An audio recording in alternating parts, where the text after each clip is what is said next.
Well, hello and welcome back to Warrior Moms. I am Michele Davis. And I'm Amy Durham, and we are so glad to have y'all here in December. I know. Another holidays coming up, Michele. This is the one of our toughest seasons, most definitely, for sure. And that's what we're here to talk about today is how do we get through the holiday season and what helps us, what doesn't, how we are have those two of our first friends. Christmases? Yeah, we have two of our friends here. We have Brandi Couey, and we also have Rae Ann, a Gruver. We have both of them on before, but it's really going to be fun. I use the term fun, but it'll be interesting and good to hear different. We're all at different years and stages in this grief process and in this holiday process. So it'll be good to hear. Let's start out with just say your child's name and just a little bit about when you lost them and what year Christmas you are in terms of what Christmas, year you are in this year at Christmas. You want to start, Rae Ann? I can. So I'm Rae Ann Gruver. Thanks, ladies, for having me back on. I do love to talk with you guys. It always puts a smile on my face. And my son is Max, and he passed away in September of 2017. And so this is actually it's crazy, but it's very hard to believe that this will be our 8th holiday season, so our 8th Christmas without him being here, which just seems so unreal. Yeah. To be honest. We've had 8. 8 seems like such a big number in a lot of ways, you know. It is. I know. Yeah. It's really kind of bizarre to me. It is. And I know, I don't know, I'm right at 9, Rae Ann, I'm Carter's mom, Michele. And it's, I say that number, I hear you saying that number and I immediately am choked up because it takes my breath away. I'm like, yeah, literally. Yeah.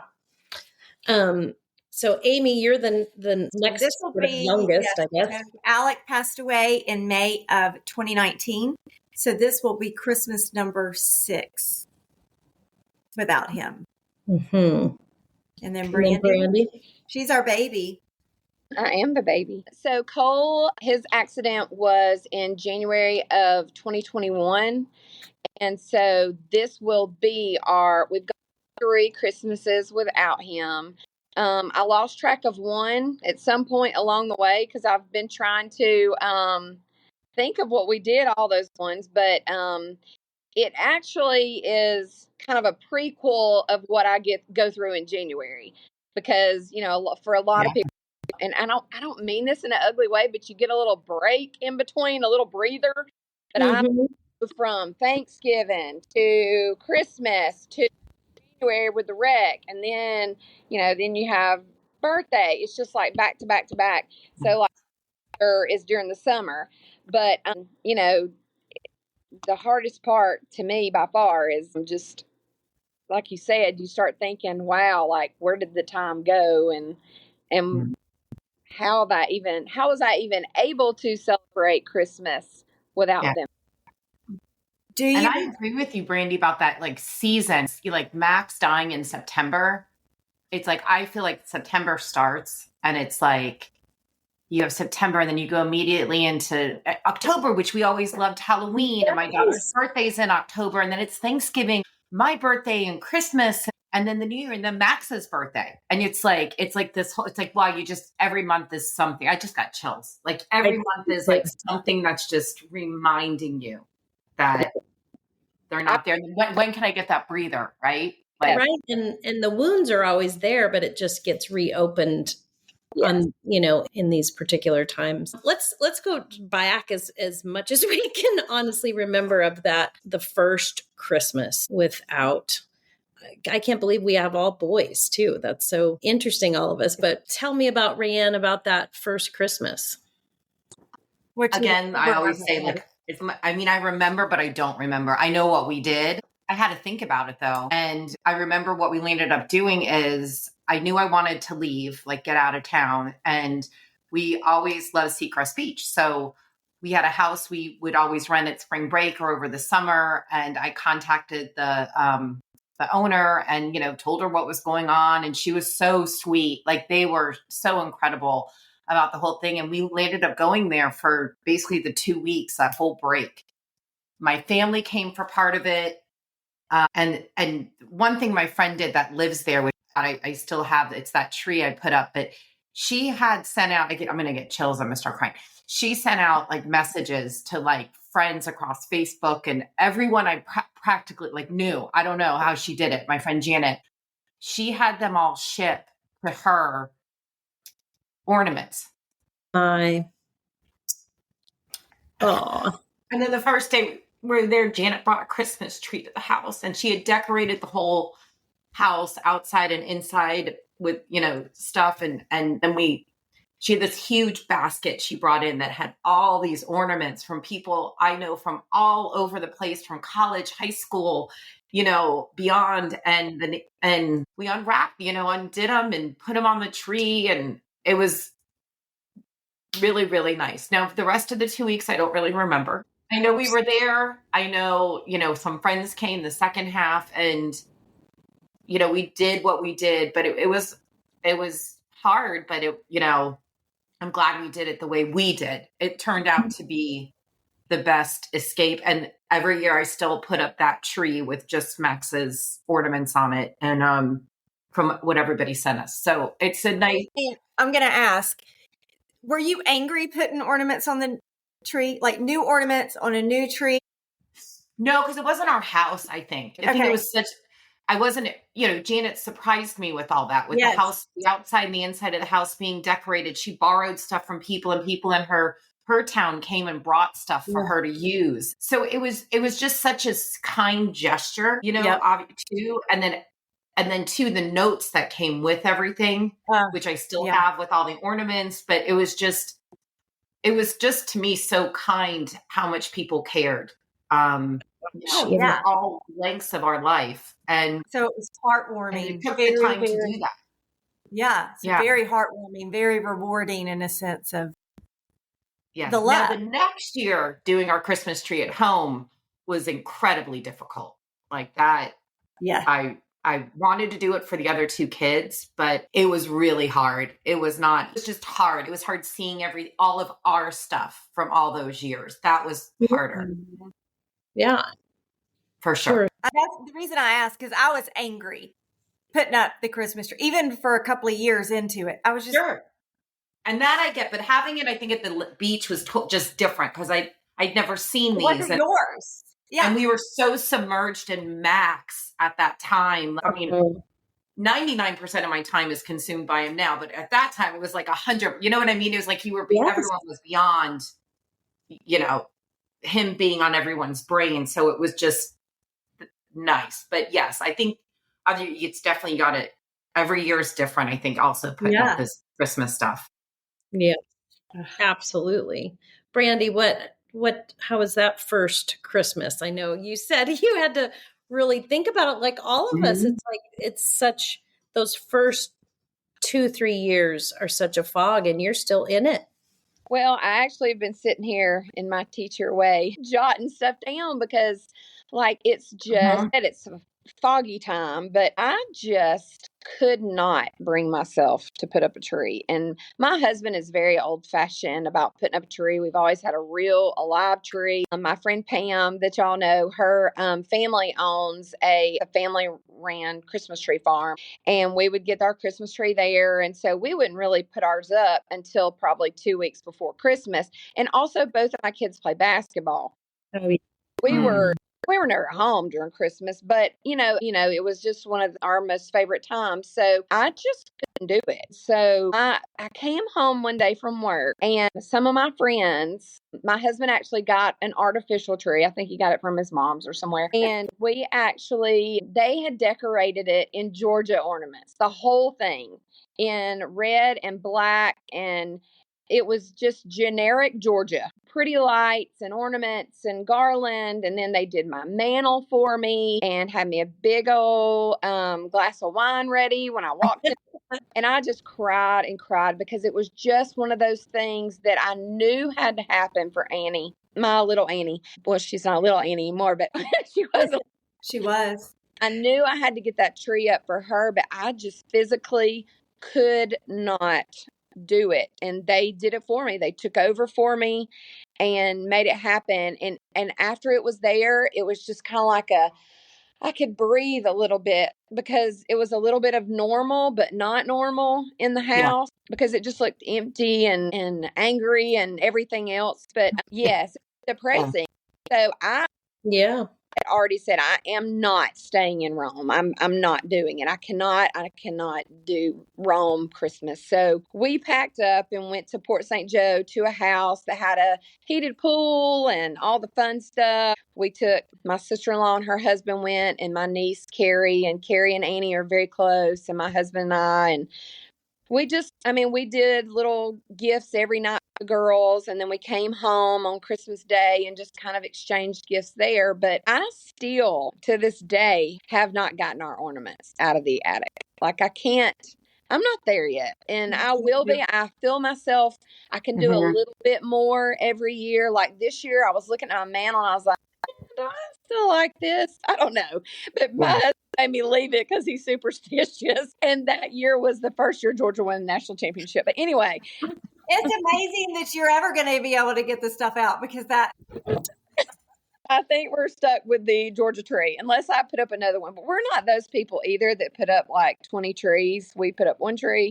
But one of the things that we do, kind of like Rae Ann said, is we got one of those trees it's actually a miniature version of a live tree and put it at the cemetery. And we told people to bring ornaments that reminded them of Cole. And it is my most favorite thing. And it's not fancy. It's funny. Like, and the ornaments that people bring is like one year they went on a basketball trip somewhere and ate at Cracker Barrel. And for some reason, Cole decided it was going to be fun to drink like a whole thing of syrup, like syrup like they do on Elf, Yeah. Yeah, I could see Max and our boys probably doing that too. Yes, you bet. There's spaghetti as we speak right now. So I have one of those Cracker Barrel syrup bottles, and there's Sour Patch Kid ornaments. There's everything on there, and it's things that reminded them of Cole. And I love going every year, and every year they bring different ones and put them on there, and we have solar lights. Yeah, that's great. Oh, I love that idea so much. Do too. It's something we do, and it's so much fun. And there's all kind of things on there. And I did not know that they had all these different kinds of ornaments. I think there's I don't know what a bootlegger is, but I think there's it's like a college black market. Bootlegger ornament on there somewhere. But like, there's different things that reminded them of Cole. Like one of our took Cole on his first hunting trip, so it's like there's antlers, like an antler ornament, and it just means a lot to me when I go up there. And sometimes they leave a note, sometimes they don't. A lot of people write in magic marker on it, and so that's matter of fact. The tree got put up today, and we're gonna go tomorrow and put start the ornaments on it, and then let people come in. But now, what do you do at the end of the season? When Christmas is over, do you box them up and you just keep them there, or do you revisit those every year? Or I box them up and then I just put those back on the tree, and then we just add more. The tree just keeps getting bigger and bigger. Oh goodness, so cute. We're gonna have a full size tree, but well, and Rae Ann and Brandy, you guys both said there were things that you couldn't do, whether it was that first year, second year, and whether you got away or you were back home that second year. How did you give yourself space in that like sadness? What did you all do? I don't know. Gosh, that's a good question, Michele. Because honestly, I don't even know if I'm answering this right, but I think it's like obviously keeping busy. Yeah. And I don't know what that keeping, but I probably in the last few years haven't, I'm not a baker, but I think I'm star baker now. A lot of those kind of, like we talk about in the book, a lot of habits or things I like to do now are things that I've started post Max that are like, it's to keep me occupied in some sort of way. So I would say too, in the last several years, I have started like making different Christmas cookies and baking with Lily and doing different like things like I think just keeping busy. And I do think most holidays we don't stay. I think most holidays, I think now we're kind of every other, but like this year we're not going to be here and I'm perfectly happy with it. Like we're going skiing. The kids are excited. We're excited to go do that. It's somewhere we go ski. We went skiing with Max all our years. And so I think that I look forward to. Last year we were home. If there is something that pulls you, that makes you want to do something each year and you know it, you know whether or not you want to be here or not, or whether you really want to decorate or you don't want to decorate, or you know, and I did change up all of our how I do the tree is different than how I used to do the tree. Like it's just it's different. Well, and I love hearing that you give yourself permission to do that. I think, I don't know about y'all, but when we've talked with different moms, especially in those early years, I think we often feel so much guilt of, if we don't do it this certain way, or, just different expectations from other family members too. And I love hearing that, you give yourself space. Like, I'm not going to be in Rome this year, or, okay, we did it this year, but let's go somewhere else. I love that. The kids being older now too, like a big thing I think now too, that they are older. It's like, let's do a trip.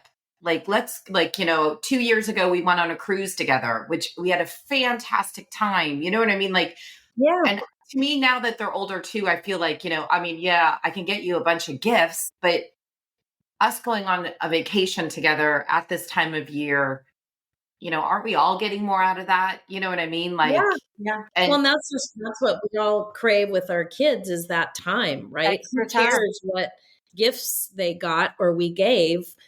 We just, that's what we look back on. Yeah. Right? Absolutely.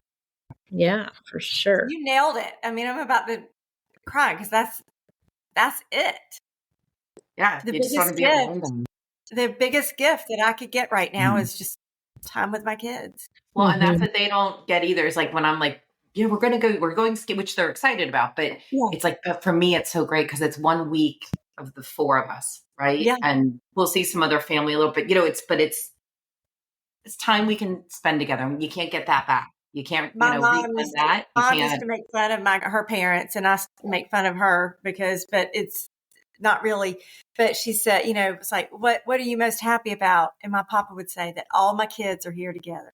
All my kids are here under one roof. All my kids, and it's when you have all your kids, and that's something that we'll never have is all of our kids. But when we can have all of our kids, we treasure that now, even more so than ever. So that's true. That intentional, Rae Ann.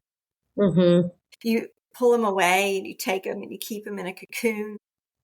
Yeah. None of us is going to ignore me. They're going to go to the basement and hang out with each other and just be like, oh my God, mom's driving me crazy. Spend time with her. Like, got a 2-bedroom condo with skis, then you're forced to be together. Yeah, we get 2 double beds in one room because they love that, because they want to hear snore. So no. But yeah. Are there things that you can think of, like, so we've talked about tree and ornaments at home, but out in the world that you had to avoid, like, for example, I for sure, like, any Christmas music that came on the first couple years, it was immediately I had to change because it would I'd fall to absolute pieces. And I had to avoid that.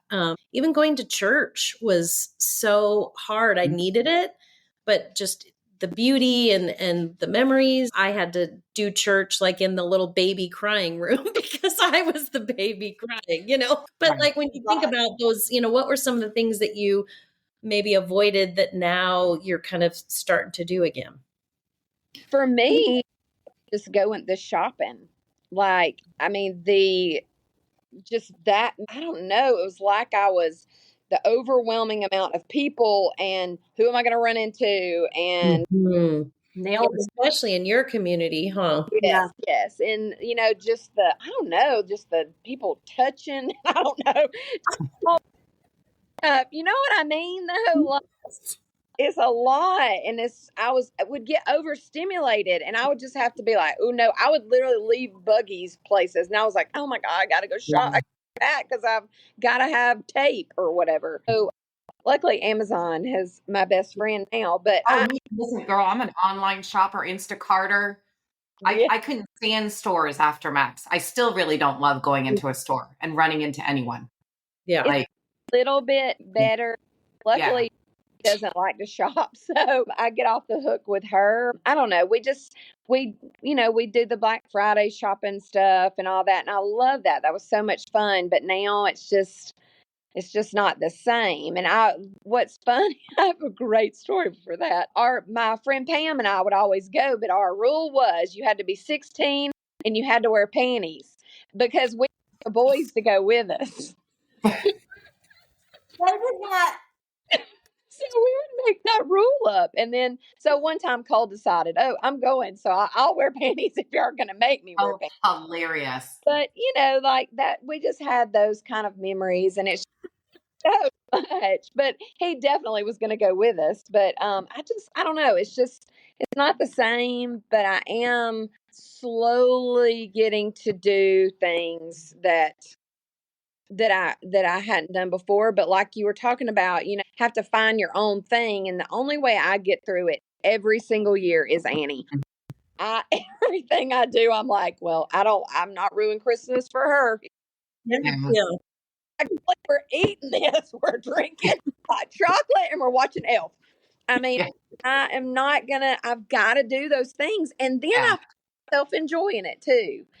So it just kind of pushes me into another realm that I didn't think I could go to. And then I go a little further and a little further. And like you said, the ache is still there. Mm-hmm. And we'll both, and I'll see everybody in the room, Brad, Annie, we'll all kind of wander off for a minute. But then we come back to the moment with us there, and we all treasure that so much more than before because, like you said, that's all we have is right. Time, and we don't know how much time. So what about you, Rae Ann? I know you said shopping too, but are there other things that something that I would say that I noticed this year, and it's not kind of exactly what you asked, but I get real, you'll get, I'll, be driving in the car, and it gets this dark and then the lights start coming on and I get real, sad, where I used to love to take the kids to drive around and see all the Christmas lights on it. And I love them. I do love them. But this year I noticed it's made me very and I keep thinking of Max, and the other two kids too, but when they were little and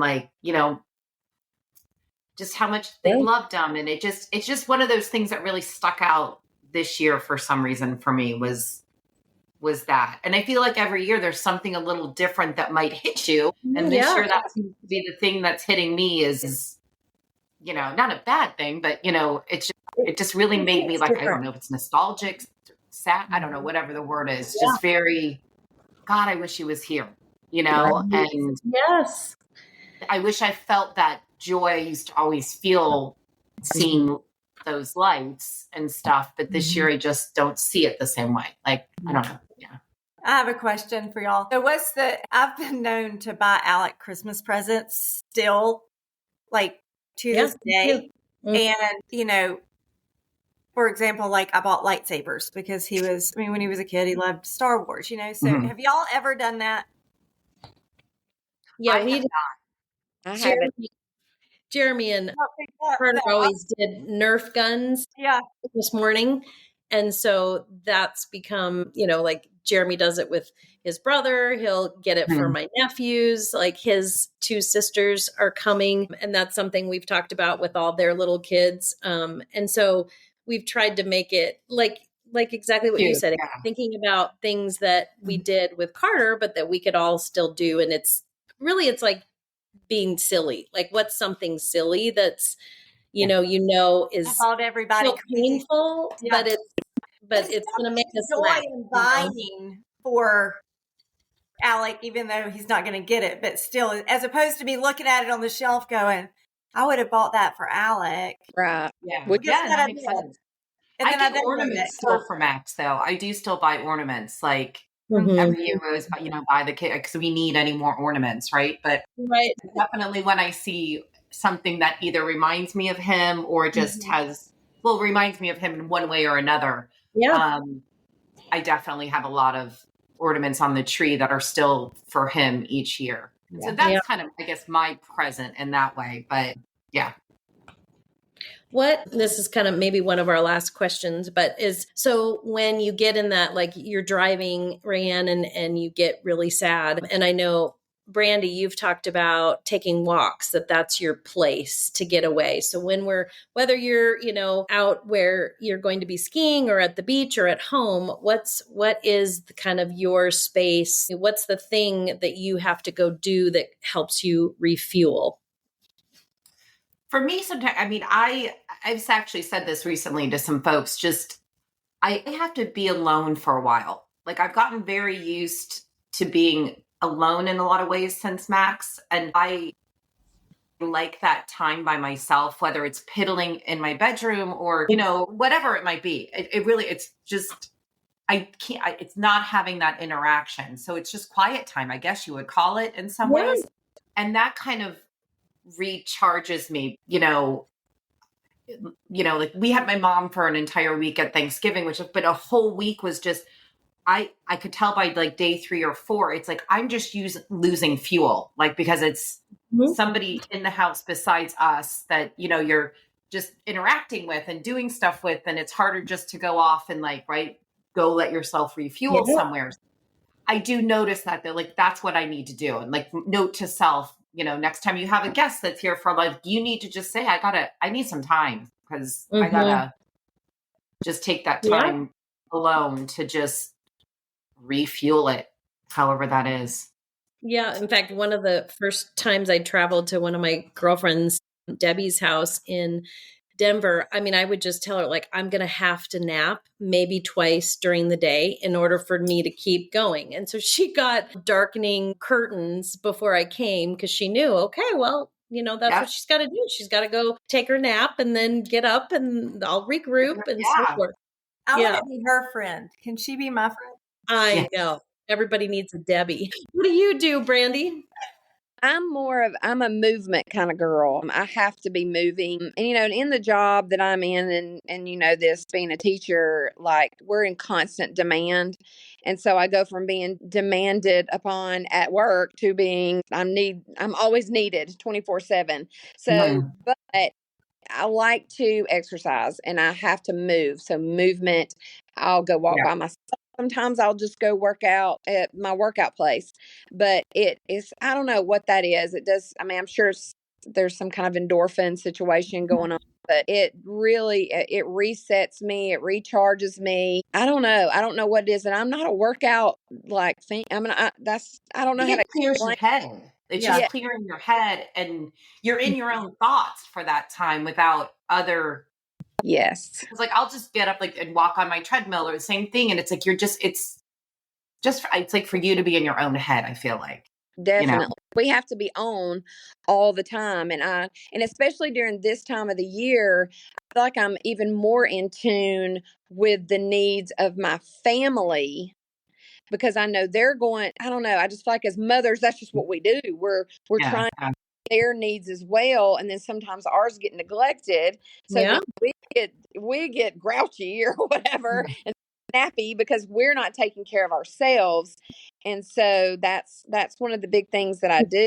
And, and I learned to say no real quick. I had to say that is one thing. If I had to give anybody any advice about any holiday, it was learn to tell people I'm not doing this. I'm going to be the ice and cups and plates girl this year. Like I'm not that girl. And learn to say. Zoe and I say no thanks. Just that's all you have to say. No thanks. No explanation. Just no thanks. Yep. And that's huge. That is huge. And it was hard for me to do because, I came from a divorced family and we ran everywhere during the holidays. There was never a second during the holidays I wasn't running somewhere. So I've always been cued to do that. So what I need is the opposite of what I've always done. And so I've learned to say, you know what, I'm not doing that this year or whatever. So. Yeah. No thanks. Yes. Thank you. Well, you guys, thank you so much for sharing. I think, well, I know just for me, it's just helpful to hear and other moms and how we work through this, gosh, this really beautiful time of year and really, really, really sad time of year. And you all just, helped remind me of giving that space to ourselves. And it's okay if you can't be at home. And it's also okay to give yourself that time away from everybody else. So thank you so much for sharing. I know it's not easy, but we love it. Well, of course. Y'all. And thanks for having us on. We love everything you guys do. It's great. Thank y'all for being our friends. So many people. No, it's awesome. So many moms. So it's wonderful. Yeah. I was always listening for somebody to tell me, what to do. Yeah. Right off the bat. Somebody tell me that what I'm doing is normal. So anytime I listen to a podcast, I'm like, hey, there is somebody like me. Yeah, exactly. Because it's okay that this is the way I'm thinking in my head. Because there's no right answers in this. Like, it's finding what's your right answer. Right. Like I said, it's the most lonely time in the world, but you need somebody. You need somebody that's where you are, and you don't want that, but you need it. Does that make sense? Yes. Yeah. Unfortunately, I don't know anyone in my circle that can relate. Right. Like I said, that's fortunate, but it's unfortunate, but it's fortunate. Yeah. So absolutely. And I'm glad y'all are in our circle. Well, thank you again, Brandy and Rae Ann and Amy. Next podcast. See you.